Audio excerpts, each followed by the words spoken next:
listening to your brain on air. The program will begin shortly. Enjoy. Du hører på Hjernedød på luften. Programmet vil begynne snart. Nyt.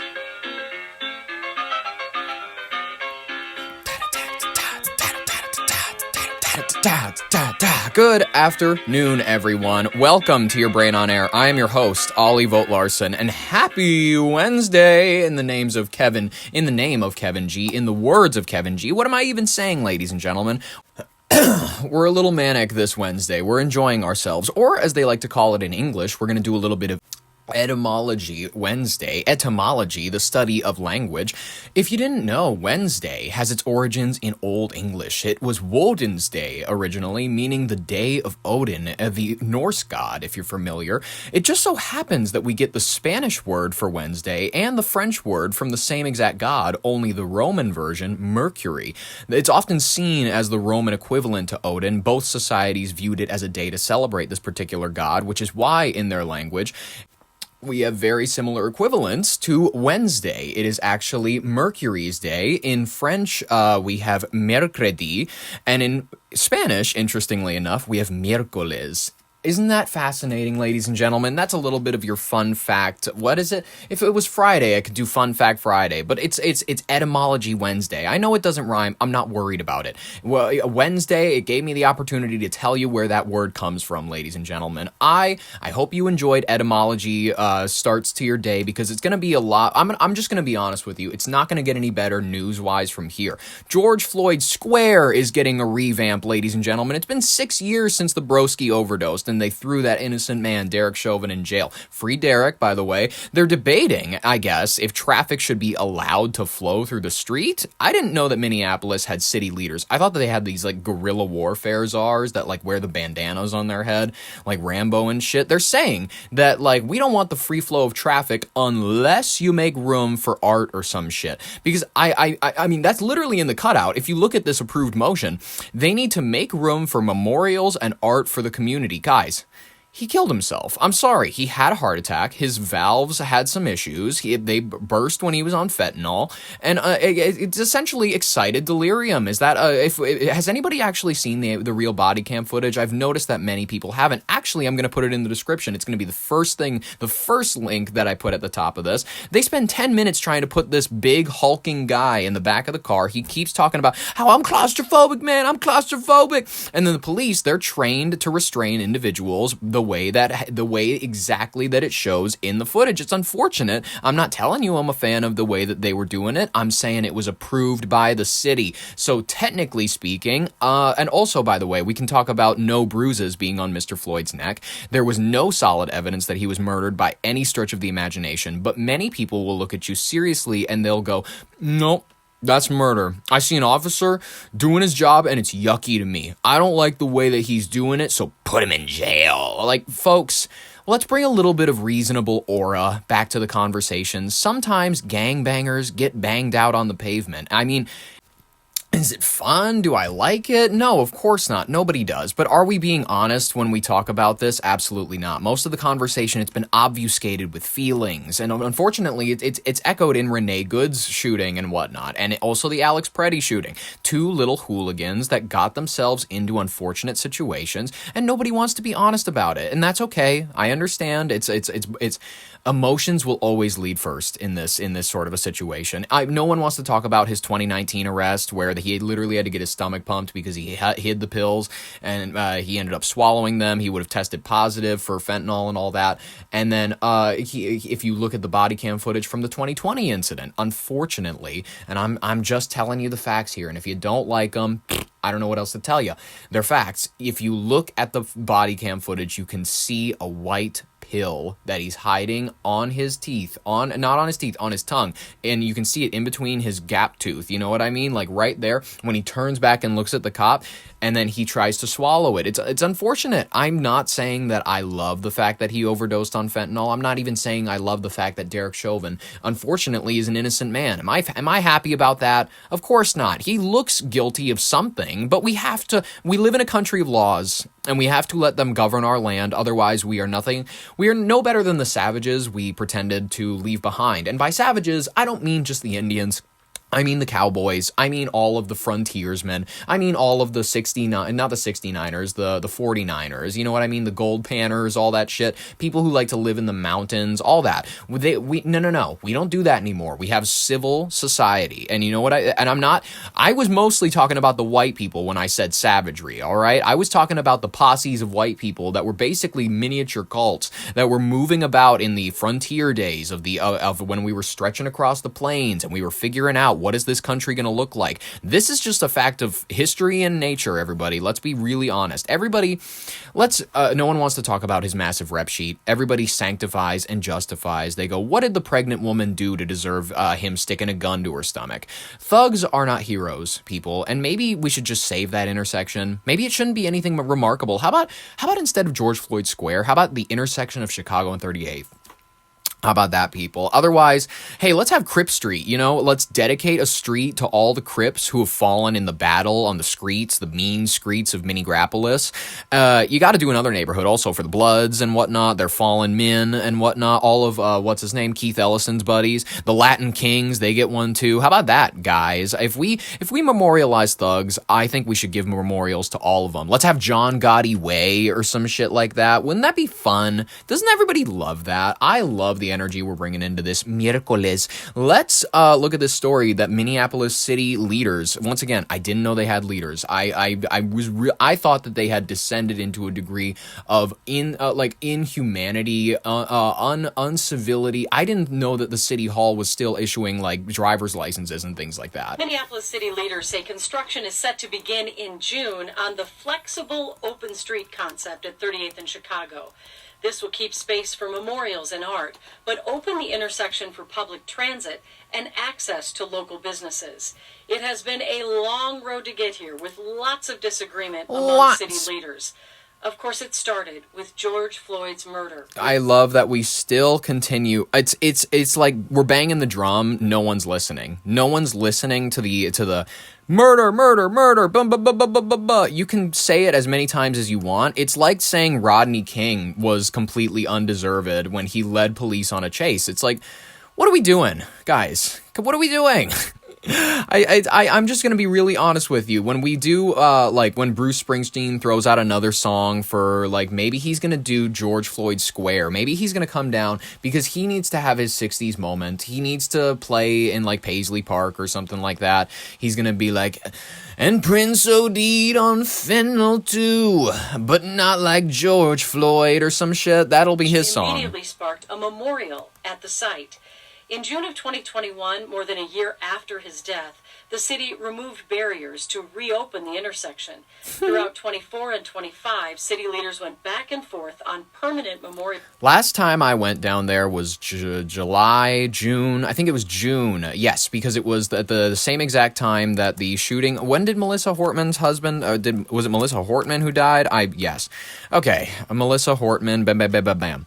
She died June 14th, 2025. I was literally, I was in Hennepin County at the same exact time as her. And I'm just going to be honest with you, it was eerie. I was staying in an Airbnb. I was smoking weed. I looked at my phone. Suddenly I'm hearing about this guy wearing a mask showing up and whatnot. What's it called? Shooting Congress people. And I'm pretty sure that I heard something. I was too busy getting DoorDashing Raising Cane's to notice anything. And you know what? If he was my DoorDasher, I probably wouldn't have noticed. And you know what? Do we even know if it was the guy who they're claiming that it was? I don't even know. My point originally, when I was down there with a couple of buddies and my fiance, we were having the time of our lives. I was jaunting around George Floyd Square. I was having fun with it. I was kind of making a giggle about it because I was like, this is just a silly zone that many people, they've turned it into an art gallery for they have tons of flowers and shit like that. And I remember I was taking a video of the scene. I should post that somewhere. I can post that later today maybe.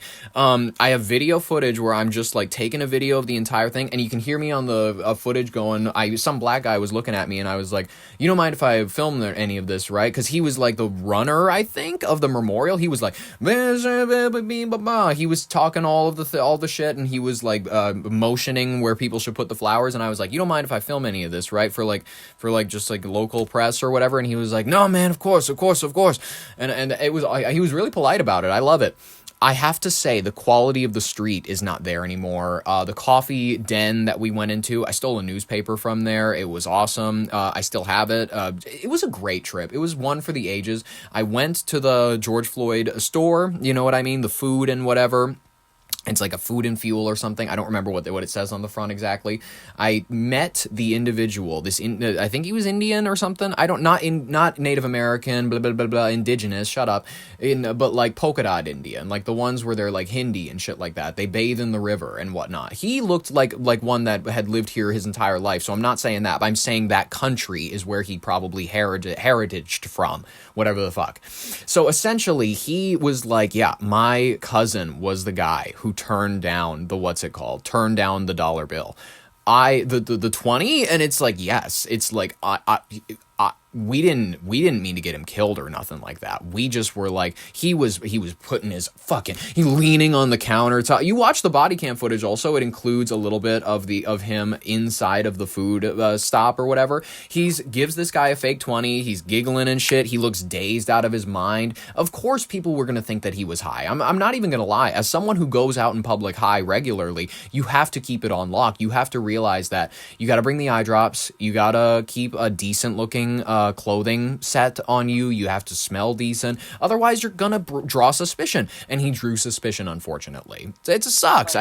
Disagreeing primarily about whether or not to open the area up to traffic. Finally, this past December, Minneapolis City Council members approved the current iteration of the project. The current iteration of the project, meaning it could go through other iterations as far as we know until it's actually completed. Care 11 News, thank you so much for the inquisitive, quite frankly, unbiased take on the George Floyd assassination or some shit. Let's talk about, Trump might address the nation tonight. I'm going to move on. Minneapolis is too much of a bummer. I have to travel soon, possibly, and I'm not looking forward to that, and that's just whatever. You know, in the terms of like traveling out in the cities, you know what I mean? If you go to Brainerd right now, if you go to Duluth, if you go to Minneapolis, if you go to St. Paul, if you go to any of these like major hubs, Fargo, if you're in the city and whatnot, it's just a shaky time. It's just a shakier time than usual to go anywhere. So I don't want to talk about it. Because I sound like a mom that's trying to dodge a conversation about like something from the childhood. It's like, I don't want to talk about it. Do you just hate me or something like that? It's like I'm trying to gaslight you so that we can just move on. Anyways, Trump is set to address the nation, people. Potentially, we're maybe seeing a signal to the end of the war. Just in time, journalists are getting kidnapped in Iraq. Let's talk about it. Go. The drums of war in the Middle East, folks. They're sounding an entirely different note this Wednesday, miércoles, as President Trump prepares to address the nation tonight at 9 p.m. Eastern Standard Time. Set it to whatever your clock is. I don't care. The White House has teased an important update on a 5-week-old conflict with Iran. Some random 5-week conflict with a little-known country, you might have heard of it, Iran, with the president himself claiming on social media that the new regime president of Iran is seeking a ceasefire. Folks, isn't this great? Isn't this what we wanted to see? We're winning, right? Winning too hard. We were this close to having your sons and daughters on the beaches, and he's drawing us up. He's like, we are the crabs in the fishing net, and he is bringing us up. We don't realize we're going to Red Lobster. That's the unfortunate part. This potential pivot comes as Trump suggests U.S. forces could wind down operations within 2 to 3 weeks. I mean, wouldn't that make it the little escapade or whatever what was the word they were using for it? The little jaunt that it's going to be out in the Middle East. I forget what term they used to describe this little excursion. That's what they described it as. The same thing that your teacher uses to describe leaving for like Bombay or some shit. You know what? Why were teachers always going to the weirdest fucking places? I remember I had an English teacher and she went to like Vietnam for like 3 weeks or something like that. And I never understood it. And she didn't have a husband who like was married from there or whatever. Like she didn't 90-day fiance him or anything.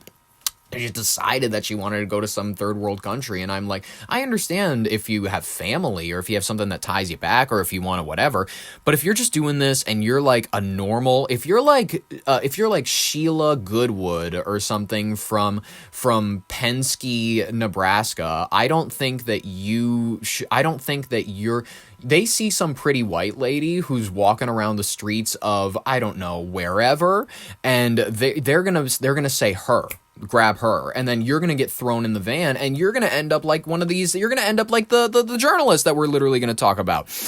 In Baghdad, U.S. journalist Shelley Kittleson. Kittleson. There we go. Bad last name. I'm sorry. A veteran freelancer. I thought that said financier, and I was about to be like Epscreen. Known for her extensive reporting across the Middle East, was abducted in broad daylight Tuesday. Witnesses and CCTV footage describe a brazen kidnapping on Sadone Street, where Kittleson, god damn it, I choked on my own spit. Kittleson was apparently forced into a vehicle by masked men. While the Iraqi authorities have since detained one suspect linked to an Iranian-backed militia, Kataib Hezbollah group, Kittleson's whereabouts remain unknown. The State Department has confirmed that they are working with the FBI to secure her release, even as it's warning all media workers that this is a dark era of kidnappings and that they should generally maybe avoid the region. I'd concur, but then again, we need on-the-ground journalists. We need people who are willing to take the risks that nobody else is. Maybe this should be Ari Shafir. I think this actually may be his next travel show. This is a great idea. He's set to address the nation tonight. Nation. Oh yeah, George Stephanopoulos choking over his own words. Listen, explain why you were having dinner at Epstein's with Chelsea Handler. President Trump. He's set to address the nation tonight. Nation. Iran. And just moments ago, he said that he's strongly considering pulling out of NATO. That is a massive statement. Chief Washington correspondent John Cole here with the latest. Good morning, John. Good morning, George. 5 weeks into a war that most Americans say they do not support, Donald Trump says U.S. troops are now, quote, finishing the job. Finishing the job. President Trump threatened a major escalation of U.S. attacks on Iran. Now he is signaling that U.S. troops may head home within a couple of weeks. Yay. Finishing the job. Within maybe 2 weeks, maybe a couple of days longer to do the job. It's not the first time the president has set a 2-week deadline, many of which have come and gone without consequence. But this talk of an exit comes as Americans are feeling the pain of war. Hell yeah. Iran continues to block virtually all ship traffic through the Strait of Hormuz, causing oil prices to skyrocket globally. The average price of gas in the United States now tops $4 a gallon. Well, that's not fun. In Florida, it's $4.22, up nearly $1.30 since the war began. It's worse out west. $4.93 a gallon in Nevada, Oof. and nearly $6 a gallon in California. Oh, yeah, Trump yeah, yeah. offered a simple solution to bringing those prices down. All I have to do is leave Iran, and we'll be doing that very soon, and they'll become tumbling down. Meanwhile, Trump is urging America's allies to build up some delayed courage, go to the Strait, and just take it. The president saying that America's allies... Just take it. I love the brazen, boldness. Yes, that's what we need in order to end this war. That's what we need, because guess how it's going to end? It's going to go nuclear. I'm worried about that. I'm worried I don't think that that's exactly where we're heading right now. I'm worried that if we escalate tensions too terrible much, that's where we could be heading. I don't know. Should be there to help, even though he started the war without consulting them. In a phone call, the president told me our allies can, quote, police it themselves. Why should I do it for them? They weren't there for me. In that same call, President Trump told me he is already negotiating with what he says is the new leadership in Iran. We have regime change, he told me, and this group is much more moderate and much more reasonable. They only castrate the daughters, not their wives. His team has been talking with the Speaker of the Iranian Parliament, who just a few days ago was taunting Trump on social media, posting, "Sad, but this is what happens when your leaders put others ahead of hard-working and ordinary Americans." But Trump telling me he's toned it down a lot. He's much better. The president then added what sounded like a threat to the man he says he is talking to. We know where he lives. Let's put it that way. And President Trump will address the nation tonight, and what the White House says is an important update on Iran. This comes as a new Ipsos poll out this week shows 60% of Americans disapprove of U.S. military strikes on Iran, and that nearly 2/3 of Americans want to see the U.S. to work to end the conflict quickly. Jesus, what is it with all the people on Good Morning America that can't fucking talk? What do you say it again? 2/3 of Americans want to see the U.S. to work to end the conflict quickly. Want to see the U.S. I stumble over my own words this terribly, but I don't get paid the big bucks. And John, as we've been saying just moments ago, the president gave this interview to a British newspaper, already drawing reaction across Europe. Yeah, this is something else. Asked directly, would you consider withdrawing from NATO? And look at his answer. He says, oh yes, I would say it's beyond reconsideration. I was never swayed by NATO. I always knew they were a paper tiger, and Putin knows that too, by the way. The president gave you a lot of time yesterday. Yeah, look, I have to say, one thing that struck me, I spoke to him for about 20 minutes in the middle of the day, in the middle of the workday. He seems like somebody who doesn't have a concern in the world. He seems extremely confident that the war is going to be just fine, that Americans will turn around and support it, that prices will come back down. He spent a lot of the time, George, talking not just about Iran, but about the ballroom that he is building, which was stopped yesterday, about the fact that his signature is going to be on the dollar bill, that they're renaming the airport in Palm Beach, even talking about plans To Palm Beach Pete International Airport. a library that his son Eric is working on in Florida.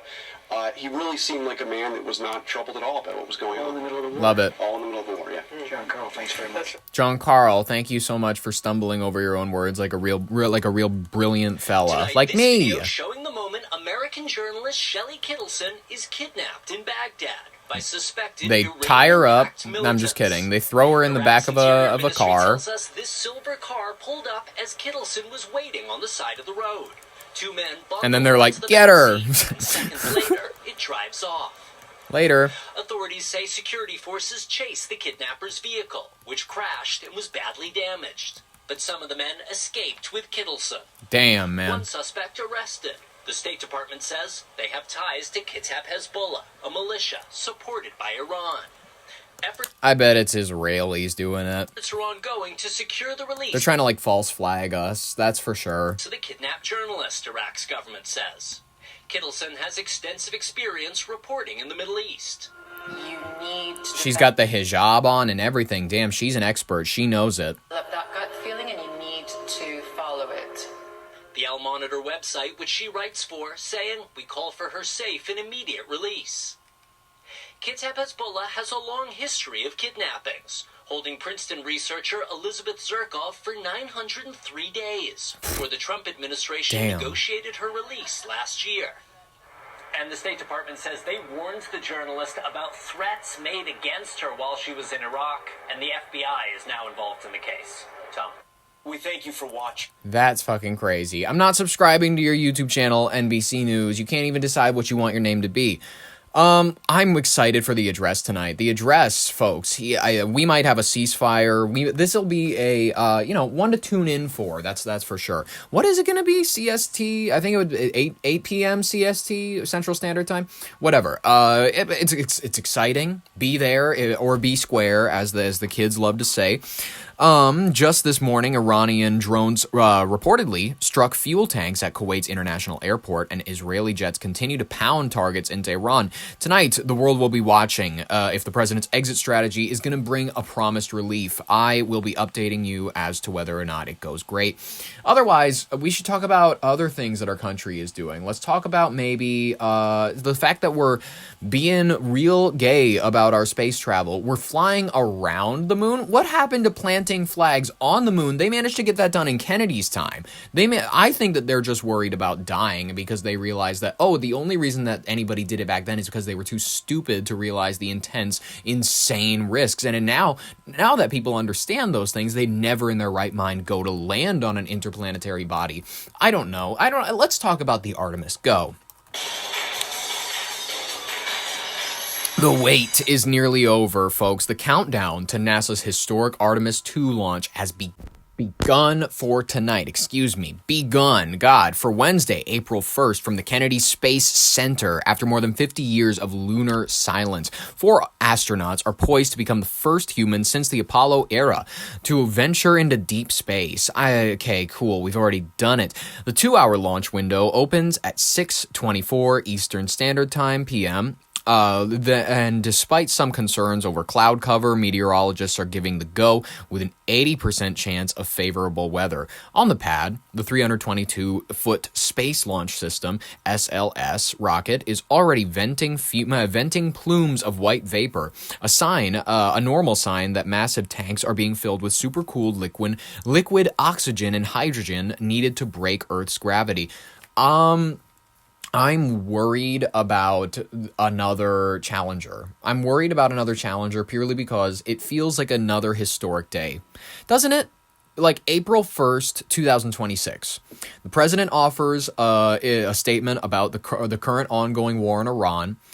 The NASA is beginning, apparently, our first venture into a deep space for some odd reason. Why are we beginning the age of distractions? I thought we were beginning the age of disclosure, but apparently no. We're going back to the moon, but we're for real going to do it this time. We're going to do it, but we're not actually going to land on it. Apparently, that's too beyond our capabilities nowadays, or at least that we couldn't get the astronauts to agree to do that. So, the 10-day mission is more than just a test flight. They're doing a representation for stars. The crew commander, Reed Wiseman, pilot Victor Glover, and mission specialist Christina Koch and Jeremy Hansen. Koch?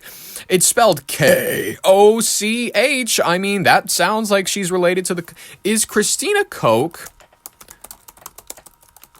related to the Koch brothers? No, she is not related to the Koch brothers, Charles Koch or the late David Koch. The Koch Industries, the Koch name, her name, comes from a different family background, originating from Grand Rapids, Michigan.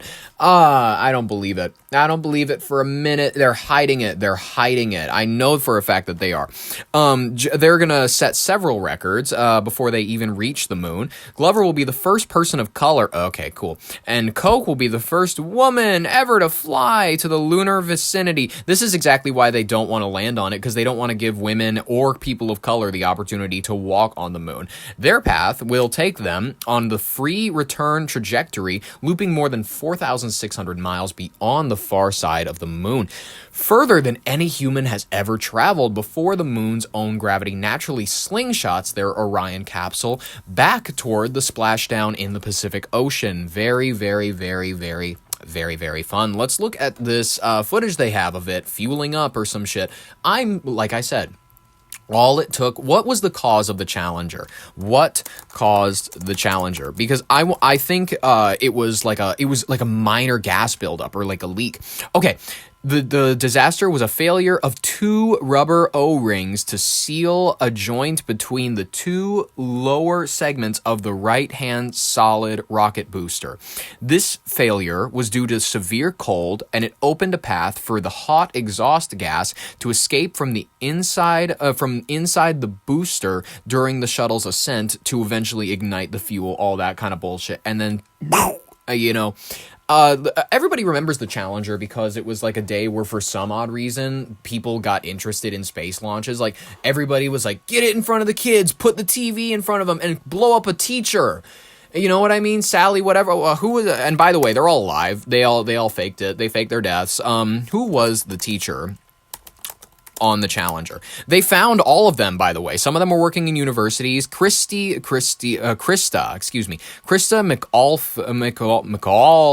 McAuliffe? I don't know. She was an American social studies teacher from Concord, New Hampshire, selected from over 11,000 applicants to be the first participant in NASA's Teachers in Space program. She died, allegedly, on January 28th, 1986, when the Challenger shuttle exploded 73 seconds after liftoff. Let's hope and pray for these astronauts' sake that we don't have another situation like this. But April 1st, 2026, doesn't that feel like a historic date? It's a historic day in the words, God, why do I say in the names? In the words of that one Bond villain, Blofeld. I get it. I figure it out. Let's look at this footage. Standing on Launch Pad 39B, Artemis is tonight poised for liftoff. They named it after one of my favorite characters from It's Always Sunny in Philadelphia. Crew in quarantine with their families. Commander Reed Wiseman posting this photo with his daughters. NASA Chief Jared Isaacman says they represent a new generation. What does it mean in the in terms of America's place in space history? It means we're about to make our return to the moon, and this time to stay. Shut the fuck up. We're not even landing on it. You guys are... This is so dumb. Artemis II is the opening act. The next 24 hours will be critical for launch. At 7:34 a.m., ground teams will begin fueling the rocket. At 9:45 a.m., the crew, already on mission time, will wake up, eat breakfast, and suit up. At 2 p.m., they'll head to the pad. At 6:24 p.m., they begin a 10-day mission to the moon. So to achieve this, NASA has built one of the largest and most powerful rockets ever. This is called SLS, the Space Launch System. It stands a massive 322 feet tall. That's taller than the Statue of Liberty. It's huge. And it features these 4 engines at its base, along with those 2 booster rockets right there. This is going to be such a big waste of taxpayer money when this thing just... I'm terrified of it. I'm not saying I want it to happen, but it's gonna suck, man. This combined force provides the lift needed for 7 million pounds getting off the ground and into space. That's the equivalent of 700 elephants. At the very top of the rocket, that's the Orion space capsule. I think the nation and the world has been waiting a long time to do this again. Mission managers insist astronaut safety is the highest priority. We're going to get Fantastic Four in real life. It's a crew of 4 of them. There's 3 men, 1 woman. It's going to be great. They're going to come back with, like, supernatural abilities. It'll be it'll be a movie. It'll be straight out of a movie, ladies and gentlemen. Key to this is understanding the risk, doing everything you possibly can to drive it to zero, and then at some point, you're going to accept that risk because you're not going to be able to explore the worlds beyond ours without taking some risk. And Tom Costello joins us now live. Tom, the U.S. landed on the moon more than 50 years ago. Explain to our viewers the importance NASA sees in trying again. So this is all about building a moon base, getting astronauts on the moon in 2028, building that moon base. China's trying to...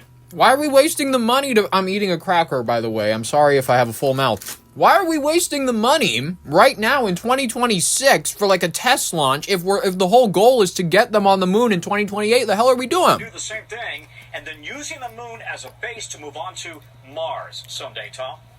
We thank you for using the base to move on to Mars. That's bullshit. It's not going to go anywhere. Whatever. The primary objective of this mission is a shakedown cruise of the spacecraft's life support systems. During the first 24 hours, the crew will remain in high Earth orbit to ensure air, water, and communication systems are functioning perfectly before committing to their 4-day transit to the moon, where they won't be landing on the lunar surface this time. Dumb. Their success is mandatory for the green light for the Artemis II, which aims to put boots back on the ground on the moon later this decade. As the countdown clock is ticking into its final phase, the world is watching Launchpad 39B, where the Artemis generation is officially ready to claim its place in the history books. I doubt it. This is such a meaningless, dumb mission, but whatever. Apparently, we're making our great voyage back to the moon. I hope it doesn't blow up like the Challenger. Let's move on to the rapid-fire section of today's headlines. We will get into the main story of today, which is Kristi Noem's husband. Listen. When we are judging a man for his fetishes, when we are judging people by the color of their skin rather than the content of their character, I'm going to start throwing hands. All right? There are a lot of weirdos out there. There are a lot of people that are into some strange shit. And when I'm saying that this is not the strangest thing on Rule 34, this is not the strangest thing on Rule 34, folks. Bimbofication is apparently what his taste and appeal is. Kristi Noem's husband is one of the most fascinating individuals to come out of the year of 2026 so far. He's a revolutionary, quite frankly. He's redefining a generation of what it means to be a man in America. You're allowed to wear the fake tits, you're allowed to do all of this, and you're allowed to have your wife making ads for the, whatever. I think it was, she was her riding a horse in, like, Red Dead or something, like, overlooking a beautiful landscape or something. Whatever. Legal setback, apparently. So the Supreme Court has looked into a conversion therapy case, and we're going to talk about this because we can't dedicate 2 to 3 paragraphs to every little thing, so we're just going to move through the main headlines of today. The Supreme Court has went ahead and they moved forward on supporting a Colorado gentleman in his attempts for conversion therapy or something like that. Let's look at this. The report revealed its thinking on one of the biggest issues that it is mulling this term. The question is about conversion therapy. That is the medically discredited practice that purports to convert homosexuals into heterosexual. It's not medically discredited, actually. There are versions of it that are medically discredited, but conversion therapy as a whole has worked for some individuals. I'm just telling you the facts about it. And transgender folks into cisgender. And the question is whether that practice is actually protected by the First Amendment. Yeah, why not? If you want to subscribe yourself to conversion therapy in order to avoid a gay lifestyle, maybe you're a self-hating fag. That's the situation that you're in. Maybe you want to, not correct your behavior. I'm not saying which behavior is inadvertently correct. I'm not God. I'm not here to delineate whatever you should do, but maybe you want to, in your eyes, correct your behavior. Why shouldn't that be allowed under the First Amendment? This case focuses on the state of Colorado, which has banned conversion therapy. Why? That ban was challenged as a violation of free speech. When the justices heard arguments in this case last year, it really appeared that the conservative justices were ready to overturn this ban. And while they signaled today that they do think that this is a violation of free speech, they did not actually decide the case. Instead, they sent the whole question back down to a lower court to be considered under a standard called strict scrutiny, which is reserved for questions about fundamental rights like free speech. So for now, the ban remains in place in Colorado, but it is highly unlikely that it will survive this next round of court challenges. Good. Quite frankly, I don't care what people want to put themselves through. I don't care what people want to sign themselves up for, whether or not they think it's going to save them, guaranteeing them any access to the kingdom of heaven. I don't give a fuck. You know who I know is not getting into the kingdom of heaven, even though he claims to represent the Anglican Church? King Charles of the United Kingdom is set to make a visit to the United States. I didn't know that he was still allowed to leave the country. I thought he was busy doing chemo. Breaking news now from Buckingham Palace. From Fuckingham Palace. I hate the name Buckingham Palace. They really wanted it to be Fuckingham Palace. They just were not brave enough to change the B to an F. They're lame. Charles has announced a state visit to the U.S. You really is in London with that. Good morning, Maggie. Why'd you have to pause right as the moment I cracked a cracker? You made me sound like such a non-professional. News now from Buckingham Palace. King Charles has announced a state visit to the U.S. Maggie really is in London with that. Good morning, Maggie. Hey, George. Good morning. Yeah, Buckingham Palace just made it official, announcing that King Charles will go on his first ever state visit to the U.S. at the end of April. Now, the palace has not released a huge amount of detail on the trip, saying only that Their Majesty's program will celebrate the historic connections between the two countries, marking the 250th anniversary of American independence. Since we beat your ass, you loser, your mad great however many greats grandfather couldn't manage to keep us under his boot. So, you know what I mean? I love that we're pretending as though we've had a decent relationship for the longest time. This is wonderful. You know what I mean? We went ahead and we supported Winston Churchill, who went ahead and then supported Stalin, all of those sorts of things. Whatever. We do know from other sources that the king is expected to go to Washington and address Congress. Guys, all in all, it will be an interesting trip for Charles. Relations between the U.S. and the U.K. have been tenser than normal, with President Trump saying he's, quote, disappointed the British Prime Minister and his handling of the war in Iran. There's also fallout from the Epstein files, including accusations against the king's brother Andrew. Some are now calling for the king to meet with victims while in the U.S. By the way, his brother is out of jail. Like, he's under investigation or whatever, but he's not in jail. Everybody was like, at least the UK arrests their pedophiles, as Conan O'Brien brilliantly pointed out at the Oscars ceremony. But oddly enough, yeah, they arrest them. They put on a show trial. Where eventually they're not going to get any justice. In the United States, we at least have the decency not to lie to you. We have the decency to look you in the eyes and say, hey, your government is run by pedophiles. What are you going to do about it, pussy? So far, there's no comment from the palace. Now, guys, you have to remember, too, it was just 6 months ago that President Trump was here in the UK for a state visit. Then the king and prime minister rolled out all of the pomp and circumstance. It'll be really interesting to see how the president welcomes the king in just a few short weeks, guys. I hope he embarrasses him in the White House again. He's been doing this thing where he sits across from a world leader and he'll go, you know a lot about rigged elections, Turkey. Why didn't you warn us about Pearl Harbor, Japan? He will just give you a slaughtering in the ceremonial chambers, and I hope that we can get something like that from King Charles's visit.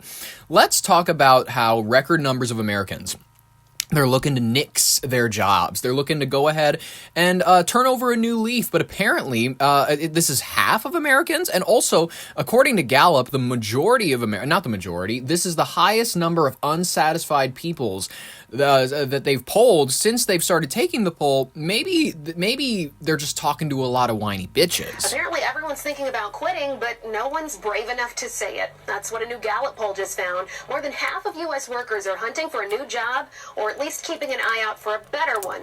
Gallup found only 1 in 3 people feel motivated at work, and for the first time in the analytics firm's history, it says more people are struggling in life than thriving, even college-educated and young employees who are new to working.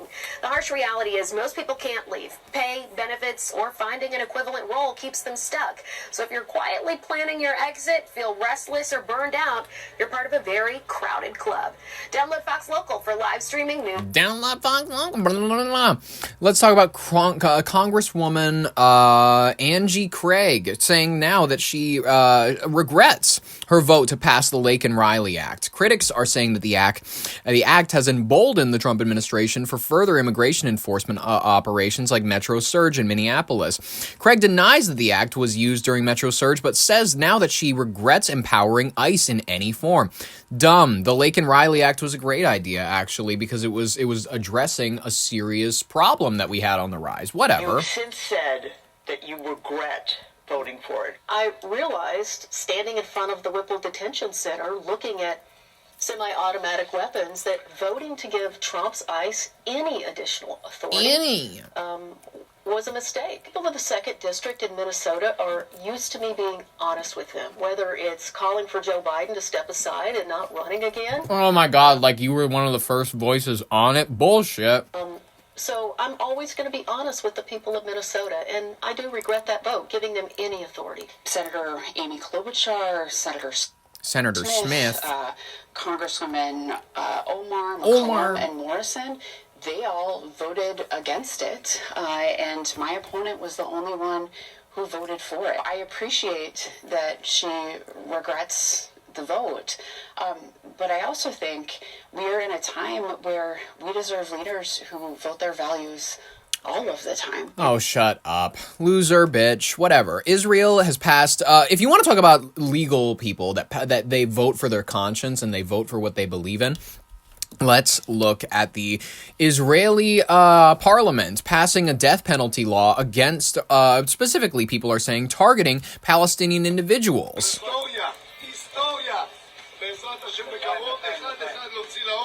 The man popping champagne is Israel's far-right national security minister, Itamar Ben-Gvir. What he's celebrating is the death penalty, specifically a new law that just passed Israel's parliament approving the death penalty for Palestinians convicted of killing Israelis. It makes hanging the default punishment for Palestinians convicted of nationalistic killings. Now, I know many people are going to go, this sounds overly cruel. I'm going to say this, though. I'm always in favor of a good trade. I'm a good bargainer. I'm a good Jew in that aspect. But what I'm trying to say is that Israel needs to be open to a bargain. We can do this. We can absolutely move this forward. However, every IDF soldier found guilty of war crimes will be shot in the streets. This is no joke. This is legit. This is like, maybe this is the preposition. You can do the Palestinian thing. You can do the law that specifically targets the Palestinians that, kill your soldiers, whatever. You can charge them with war crimes, do whatever you want. We can do the same exact thing, though, for the people that are the IDF soldiers, specifically IDF soldiers that have committed war crimes, documented war crimes. Now, we can do that also, but we can do a thing where it's like, it's the same thing, a public shaming. That's what a public hanging is. It's you want to shame the people who have committed this crime. All of those IDF soldiers that have committed war crimes, shot in the streets like dogs. Why not that? Why not that? We can do an even trade. Even trade.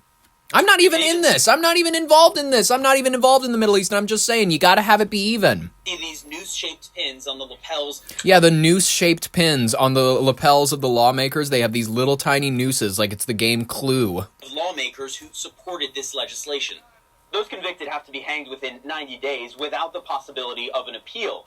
And the law doesn't explicitly say that it's about Palestinians, but if you look at the wording of the text, it talks about those convicted of killing Israelis with the, quote, intent to negate the existence of the state of Israel, meaning it won't apply to extremist Israelis who kill Palestinians like we've been seeing recently in the West Bank, for example. Now, beyond the discriminatory nature of this law, human rights organizations and international leaders, particularly in Europe, are expressing concerns about this law because of the impact it will have on Palestinians living in the West Bank. Because those Palestinians are under military law. And under military courts in Israel, what we've seen is a 96% conviction rate, according to B'Tselem and his They got good lawyers. Israeli human rights organization.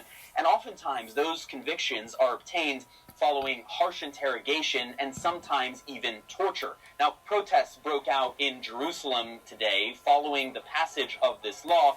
You can see police violently repelled the protesters, even using water cannons on some of those individuals. The hope for critics like those protesters is that this law will be struck down by the Israeli Supreme Court. And in fact, an appeal has already been filed in this case. Legal experts believe that it likely will be struck down. Likely. That's a most definitely will be struck down, ladies and gentlemen. It's unfortunate, it's regrettable, but it's how the world works. Speaking of how the world works, we're going to talk about it. We're going to move on to our main story. We're going to talk about how Kristi Noem is devastated, blindsided after her husband's alleged fetish photos have surfaced. Let's just get right into it.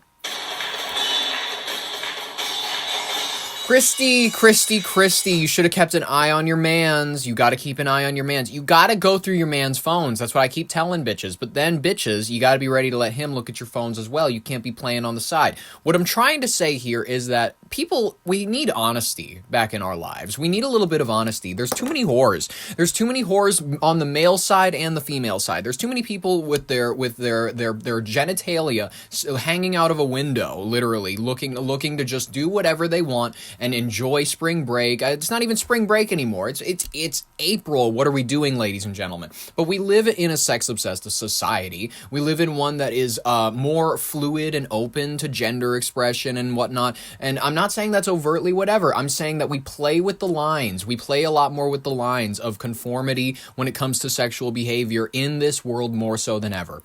And as a result, we are going to have to expect more stories of this magnitude. I'm saying that the next president is going to have furry gay photos that are going to be revealed from a porn website. And nobody loves this fact. Nobody loves the fact that it's gone from this congressman, maybe he has a Playboy hidden under his mattress. Maybe he sleeps with the every now and then Cuban girl and whatnot. Maybe she's 17, maybe she's 26. You can't really tell, but you're in Havana and you're going to have a good time. And are you really going to turn down that sort of this is a Senate trip. We're on company money. What are we doing here?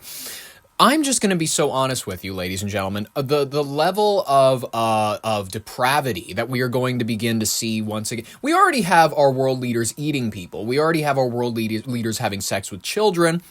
And it's only going to get worse from here. It's only going to continue to go downhill. And I think that this is just an exemplary case that it's sort of just reading the headlines about it. It trembles the soul. Let me read you one written by article author Charlie Nash. Not Charlie Kirk, God rest his soul. Kristi Noem's husband, accused of living double life as a crossdresser, obsessed with quote unquote Bimbofication kink. Ladies and gentlemen, these photos are not even that bad. These photos are, I will say, he needs to make sure that the nipples are facing the same. That's the issue. He stuffs the shirt so that the fake tits, the nipples are going in two different directions. If you've ever seen a woman without her shirt on, they point in the same direction. They are not like one is turned up that way, one is pointing directly forward. It's not like an iguana's eye, the way that he's got this sort of formulated.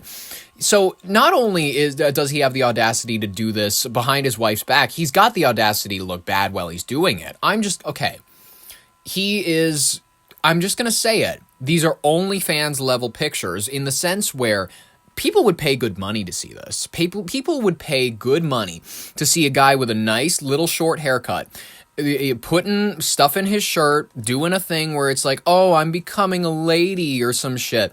And like film like a 3-minute whatever, like a Patreon exclusive or something like that. That's what people pay money for these days. Feet are selling like nobody's business. They're selling like hotcakes. Folks, you can act out a skit where it's like, oh, I fell over. And then you stick your head in the fucking laundry machine and you're like, step bro, come and help me. And then he fucks the shit out of you. And then people will pay a ton of money for that these days. That is the world we live in. It's Sodom and Gomorrah. And one day it's going to be... and our cities were going to disappear. We will be like, what happened? But there will be no us to ask what happened. Let's hear about Former this. Homeland Security Secretary Kristi Noem is asking for privacy and prayers tonight. She's said to be Leave her be. She is devastated. Devastated by a report alleging her husband has been what is being called a cross-dressing double life.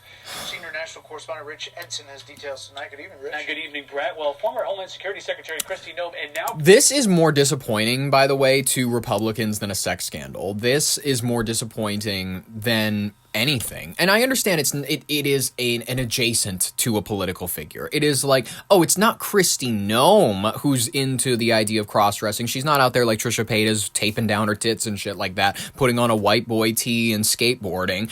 She is simply fucking a guy who is into this sort of... I don't even know whether or not she was... By the way, if you look up Bimbofication, which is apparently the kink that this guy was into, it's a lot of these women, they got big lips, they got the big tits, they got the ass, they got the figure and whatnot that is just over-exaggerated or whatever.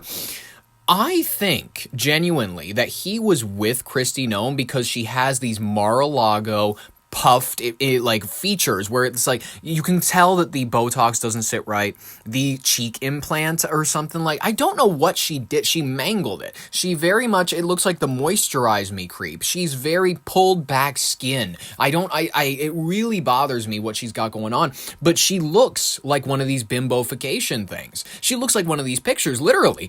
I'm not telling you what to Google. I'm not telling you what to put in your shit. I'm telling you, take my word for it. President Trump are responding to a report regarding Noem's husband's alleged online activities. Alleged. A spokesperson tells the Daily Mail that she's...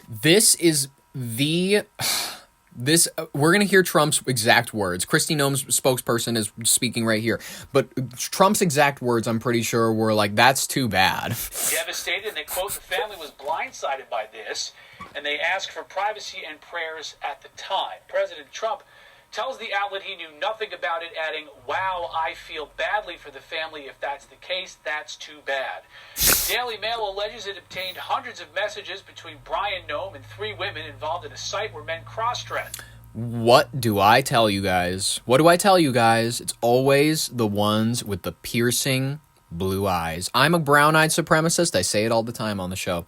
The blue kind of grayish, the piercing eyes with this sort of like, it doesn't, the face, the rest of the face doesn't matter.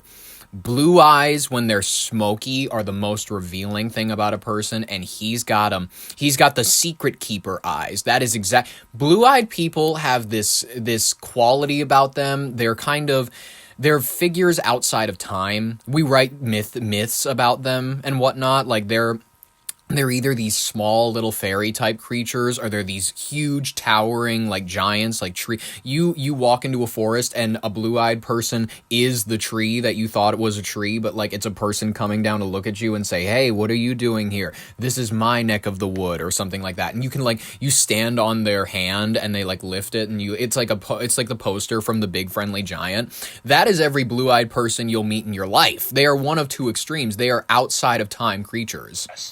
The Mail posted several of these photos and writes, Bryon Noem allegedly sent women in the community $25,000 in virtual payments. Publication says Bryon Noem did not deny the explicit... By the way, $25,000 in however long, you can do that. Easy. If you have a porn addiction, that's not even that surprising. I was expecting hundreds of thousands of dollars. Honestly, you're lowballing me here. Conversations, but says he never put national security at risk while his wife was secretary, setting up a potential blackmail situation. Quote, yeah, I made no comments like that. That would lead to that. Bryon Noem operates a crop insurance agency. He and Kristi Noem married in 1992. They have 3 adult-age children. Earlier this month, President Trump ousted Secretary Noem from her role leading the Homeland Security Department after congressional hearings where she had difficulty answering whether she was having an affair with top aide Corey Lewandowski. Him right behind her. Behind her, she also faced questions about more than $200 million in DHS ad campaigns that featured... Look at her. This is from the United States Department of Homeland Security. It's this shot of her sitting on a horse. She's like riding up. She looks like a Red Dead character. You know what I mean? She's got this gay little hat on. She's got the audacity to unbutton it a little. Democrats are investigating that businesses that received money on that contract. Look at her shitty little blouse that she can't even fill out, by the way. I'm sorry to say it. If you're going to wear stuff as a woman, you got to fill it out nice or you got to look decent. She doesn't even look like a cowgirl. You know how cowgirls, they can wear looser things because they don't have to look as womanly or whatever? She's playing between the lines of like, I want to look like a cigarette ad sexy girl on a horse or whatever. But she's also got this like tomboy top. It looks like you would be like a deckhand for like a ship. The president named Noem as special envoy to the shield the Americas, Brett. All kinds of stories today. All kinds of stories. I love the way he phrases it. TMZ, what is your angle on this, ladies and gentlemen? Let's hear what Harvey, is it Harvey? No, it's not Harvey. It's some lady. Kristi Noem, the former Department of Homeland Security Secretary, is speaking out over allegations that her husband, Bryon, is a crossdresser. Kristi's camp responded to a salacious story posted on Tuesday by the Daily Mail. According to the Daily Mail, Bryon took photos of himself wearing these huge, oversized, fake breasts and chatted with adult performers in the Bimbofication fetish scene, asking and talking about their giant augmented breasts. Okay. We are not a judgmental show. We're a show, as a matter of fact, that many people praise for our level of inclusivity and whatnot. We've actually included the majority of racial slurs on this show, so we're very proud of ourselves for that. We love to include the vast rainbow of humanity that there is available at our fingertips. I think Bryon Noem he's a redefiner, and I think that we're going to all look back on this and we're going to say shame on us. We're going to say shame on us because we're going to go, we were actually, this is when Madame Curie, people were going, you're a woman. What do you know about fucking plutonium sciences? What do you know about uranium? What do you know about radiation and whatnot? And like, she redefined the conversation. You know what I mean? And like, we're going to talk about this the way that like Nicholas Copernicus, the lie that apparently the church, they thought that his writings were whatever blasphemous and shit when actually he worked for the church or whatever. Oh shit, first Wednesday of the month, you can hear the sirens going off. Try to ignore that. It's actually, they're looking for Bryon Noem in the area. They're putting the signals, the sirens on right now because they're like, whoever hacked him and put out his photos, they're in the area. So like, try to find him. That's what the sirens are actually for. My point I'm trying to make is that Bryon Noem, he's been leading this secret double life in a world of online fetishes. According to the investigation, 56-year-old insurance mogul under the pseudonym Jason Jackson, to communicate with adult models in the bimbofication community, a subculture centered around extreme cosmetic surgery and doll-like aesthetics. The report includes hundreds of messages and images, most shockingly photos of Bryon wearing pink hot pants and using balloons to mimic oversized breasts. Good for him. Guys, when we look at these photos, and I'm going to leave them in the description for you so that you can take a look, along with the George Floyd body cam footage. I want everybody to be informing themselves a good amount today. I'm just going to put it out there, ladies and gentlemen. This is Jack material. Like, this is stuff where certain men are looking at this and they're feeling a quiver. And I'm just going to say it. This is enough to instill a quiver. This is enough to make you go like, maybe. Like, maybe I can do something. I think I got time before I got to go for work. I think I can fit one in. You know what I mean? And hey, I won't have to go to Pornhub. This will just save me time. So if you're looking actually for a quick, sufficer for whatever that is, that, the itch in your crotch, as the Joker would like to term it, you can go find those images. They're actually all over the internet right now, and I'm sure he feels great about this. I'm sure that he feels like reportedly totaling over $25,000 via PayPal and Cash App. He was deep in this. This is cocaine levels of addiction. This is like, I need. Who has ever spent $1 on porn? In all honesty, if that is like a degree of like low that I can't imagine personally. I understand if you're like, if you have limits, if you have no options around your area, maybe you got to do a pay-per-view or something like that. Do they even have that for porn? Is pay-per-view porn a thing? This will be the final topic of our show for today. There we go. Yes, pay-per-view porn is a functioning real-world business model. It allows one to pay for a one-time access fee to access specific adult content rather than a monthly subscription. No. Okay, here we go. Traditional adult movies are still available for purchase and on demand through hotel and cable television services. That's exactly all I needed to know. Ladies and gentlemen, you can look forward to seeing him in Bimbofiers. We're gonna write a movie. Me and Bryon Noem. We're gonna write a movie together, and it's gonna be called Bimbos, and it's gonna be we're gonna get John Waters to direct it. It's gonna be beautiful, folks. I had a wonderful time reviewing these stories with you. I hope you had an even more wonderful time listening to them. I hope that this week, this Wednesday, this Odin's Day, this Mercury's Day, treats you as well as it can. Brings you riches, as the Chinese probably say, is my assumption. I hope that you have a wonderful rest of your day. If you liked it, if you liked it, subscribe if you want more. We do Monday through Friday. That's the typical, and that's it for me. Quite frankly, I'll be here. I'll be here to update you on the news whenever it comes out tomorrow. And who knows, maybe we have another Challenger mission to report on. I hope that's not the case. Maybe we go nuclear with Iran. That's what I'm hoping we don't do. But ladies and gentlemen, ease your nerves for now. This has been your Brain on Air with your host, Ollie Vogt Larson. Thank you so very much for listening. I'll catch you in the next broadcast, and bye-bye.